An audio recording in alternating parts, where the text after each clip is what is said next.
최근 판다 푸바오가 엄청난 인기를 끌고 있습니다. 푸바오는 만으로 3살이 된 자이언트 판다인데 2020년 7월 최초로 국내에서 태어난 판다이기도 합니다. TV 예능과 SNS에서도 화제를 이어가고 있고 에버랜드 판다월드는 방문객이 계속해서 늘어나고 있죠. 심지어 가정의 달 5월의 경우엔 첫째 주가 가장 사람이 많이 오는 성수기인데 푸바오의 인기가 얼마나 많은지 올해는 5월 마지막 주 판다월드 방문객이 첫째 주보다 2할가량 더 증가했다고 합니다. 또한 최근엔 푸바오의 일일 매니저 아르바이트에 13,000여 명이 지원하는 등 그 인기는 끊이지 않고 고공행진 중입니다. 그런데 이 엄청난 인기를 자랑하는 푸바오가 이제 곧 중국으로 돌아가야 한다고 합니다. 한국에서 엄청난 인기를 누리고 있는 푸바오이지만 24년 7월이 되면 중국으로 보내야 합니다. 과거 푸바오의 부모인 러바오와 아이바오를 15년간 대여할 때 아기 판다가 태어나면 성숙기인 만 4살이 될 때 중국에 보내기로 계약했기 때문이죠. 멸종위기종인 자이언트 판다의 원활한 번식을 위해 어쩔 수 없다는 것인데요. 번식은 번식이라고 해도 한국에서 관리를 받으며 태어난 아기 판다까지 돌려보내야 하다니 너무 빡빡한 거 아닌가 싶습니다. 하지만 이런 계약이 맺어진 데는 조금 복잡한 이야기가 있습니다. 사실 중국은 청나라 때까지만 하더라도 판다에 큰 관심이 없었습니다.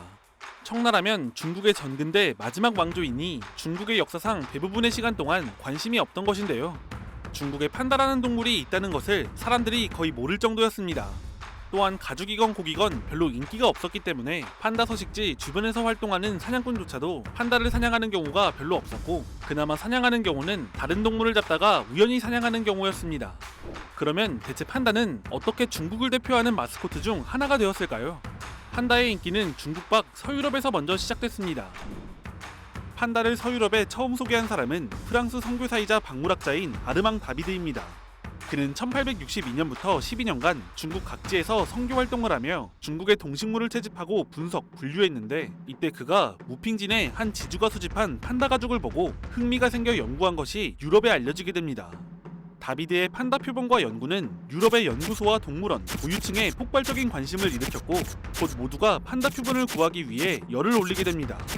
이에 유럽인들은 중국 현지인을 고용해 판다를 사냥했으며 이렇게 만들어진 표본은 유럽과 미국으로 보내졌습니다.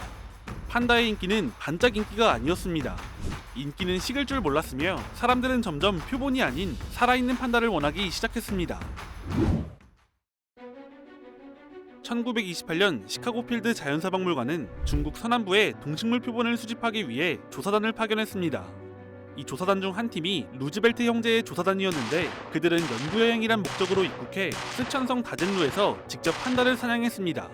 그리고 이것이 서구권에 소개되며 판다 남획이 시작됩니다. 그러나 살아있는 판다를 얻기는 어려웠습니다. 1930년대 초까지 미국과 유럽의 여러 기관에서 판다를 생포하고자 했지만 전부 실패했고 표본 확보에 만족해야 했죠. 그러다가 1936년 루스 이크니스라는 사람이 판다 확보에 성공합니다. 루스는 잡은 판다의 이름을 수린이라고 짓고는 미국 브룩필드 동물원에 8,740달러를 받고 팔았습니다. 당시 원숭이는 한 마리에 12달러, 말레이곰 한 쌍이 250달러인 것을 생각하면 굉장히 비싼 가격이었죠. 이 기록은 살아있는 판다를 해외로 반출한 최초의 기록입니다. 브룩필드 동물원이 살아있는 판다를 공개하자 언론에서도 신비한 동물이라며 기사를 냈고 대중도 환호하며 브룩필드 동물원은 판다를 공개하고 약 3개월 동안 32만 5천 명의 관람객을 모았습니다. 다만 판다에 대한 관심과는 별개로 이해는 좋았겠는데 판다의 까다로운 식습관을 이해하지 못해서 주식인 대나무가 아닌 배추나 홍당무를 삶아주는 등 관리가 개판이었고 결국 수린은 대중에 공개된 지 1년 만에 사망했습니다. 브룩필드 동물원은 수린이 죽기 전 메이메이라는 암컷 판다를 구해 번식을 시도하기도 하는데요. 나중에 메이메이가 죽고 해부해보니 메이메이는 암컷이 아니라 수컷이었습니다. 다만 이렇게 판다에 대한 이해도가 낮은 것은 서구권만 그랬던 것은 아니었고 중국도 마찬가지였으며 전반적으로 판다에 대한 인류의 이해 자체가 부족했습니다. 브룩필드 동물원의 판다 확보 성공은 미국, 유럽 각지에 살아있는 판다에 대한 열기를 더욱 키웠습니다. 영국 역시 1938년 살아있는 판다를 확보해 전시회를 열었는데 인기가 어마어마해 한때 테디베어 장난감보다 판다 장난감이 더 큰 인기를 끌었습니다. 그러나 판다에 대한 서구권의 관심과 열기가 높아질수록 판다 남획 문제는 더욱 심각해졌습니다. 중국 정부는 심각성을 느끼며 38년 판다 사냥을 금지했고 39년엔 판다의 해외 유출을 금지하는 등 대응에 들어갔죠. 또한 당시 중국을 지배하던 중국 국민당은 무언가 다른 방법으로 사용할 수 있다고 여긴 듯합니다. 판다의 인기와 유용성을 인식한 중국 정부는 이를 외교에 사용하기 시작했습니다. 판다의 해외 유출이 금지되고 2년이 지난 1941년 중국 정부는 미국의 중국 원조단체인 UCR에 대한 감사의 뜻으로 숭 아이링과 숭 메이링이라는 판다 한 쌍을 선물했는데 이름하여 판다 외교가 처음 등장하는 순간이었습니다. 판다를 선물한 것과 기독교였던 장제스의 이미지가 중국이 미국에 매우 우호적이란 이미지를 만들어냈고 외교는 성공적이었습니다. 이렇게 중국 국민당은 판다를 원하는 국가나 기관에 판다를 기증하는 대신 각종 지원을 얻어내거나 이미지를 개선하는 판다 외교를 시작하긴 했는데 본격적으로 시작도 하기 전에 49년 국공내전에서 패배하며 판다 외교는 중국 공산당의 손에서 이루어집니다. 내전에서 승리한 중국 공산당은 판다를 외교적으로 정말 알뜰하게 써먹었습니다. 외교적 관계를 진흥시키고자 하거나 관계가 진전된 국가에 선물로 기증하는 시기였는데 추가적인 관계와 이미지 개선을 노린 것으로 보입니다. 57년 소련에 보낸 핑핑이부터 시작해 82년 일본에 보낸 페이페이까지 총 9개국에 12차례의 판다 외교가 있었는데 굉장히 큰 정치적 효과를 얻었습니다. 57년 소련으로부터 핵무기 기술을 획득했고 72년엔 미국과 상하이 공동성명에 조인하며 외교 관계를 수립하고 대만에서 미군이 철수했습니다. 이외에도 일본, 프랑스, 영국, 서독, 스페인과 국교를 강화했으며 80년엔 일본으로부터 거액의 차관을 제공받는 등 외교적 이익과 군사적 이익을 얻어냈습니다. 물론 이 같은 외교적 결과가 오직 판다로만 이루어졌다고 말하기는 어렵지만 판다를 기증받은 각국의 반응은 뜨거웠습니다. 냉전 시기였기도 했고 공식적인 교류가 제한되어 있었기 때문에 판다의 인기와 수요에 비해 공급이 턱없이 부족했죠. 72년 일본의 칸칸과 란란이 왔을 때 한 해 동안 동물원 관람객 수가 500만 명을 넘었고 74년 764만 명에 도달한 기록은 지금도 깨지지 않고 있습니다.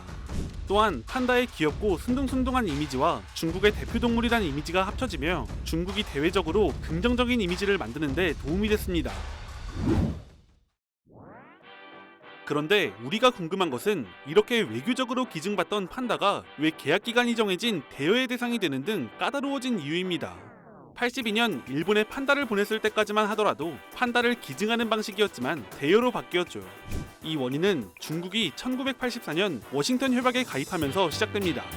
멸종위기에 처한 야생 동식물을 국제적으로 판매나 거래를 중지하도록 하는 협약인데 협약엔 판다가 보호동물로 지정되어 있어 협약에 가입한 중국이 타국에 판다를 기증하는 행위 역시 금지됐습니다. 이 협약으로 중국은 공식적으로 세계 유일의 판다 소유국이 됩니다. 이렇게 판다 외교가 끝나나 했지만 형태가 대여로 바뀌며 판다 외교는 계속됐습니다. 판다가 수요에 비해 공급이 턱없이 부족한 것은 예나 지금이나 마찬가지였고 대여 비용이 얼마건 간에 판다의 대여는 전적으로 중국이 결정했죠. 그러나 이렇게 대여 형태로 바뀌다 보니 일각에선 중국이 판다 대여료 등을 노리고 장사를 하는 것이 아니냐는 비판이 있습니다. 판다는 연간 대여료가 약 10억에서 15억 정도 하고 판다를 위한 전문 사육사와 각종 부대시설 등 어마어마한 비용이 지출됩니다. 또한 먹이 비용만 연간 10만 달러에 육박한다고 하니 동물원의 입장에선 부담이 안 될 수가 없습니다. 만약 코로나19와 같이 팬데믹 상황이라도 벌어지면 전부 적자가 되어버리기 일쑤이죠. 실제로 영국 에든버러 동물원은 판다 반납을 고려하기도 했습니다. 그 외에도 판다 대여 수익이 중국 공산당에 들어가면 선전자금을 지원하는 꼴이라는 비판도 있습니다. 당연히 이에 대한 반론도 있는데 국가가 조직적으로 벌이는 사업이라기엔 판다 사업의 매출이 너무 적다는 것입니다. 현재 전 세계에 대여된 판다는 50마리 정도로 연 매출은 약 500만 달러 정도로 추정됩니다.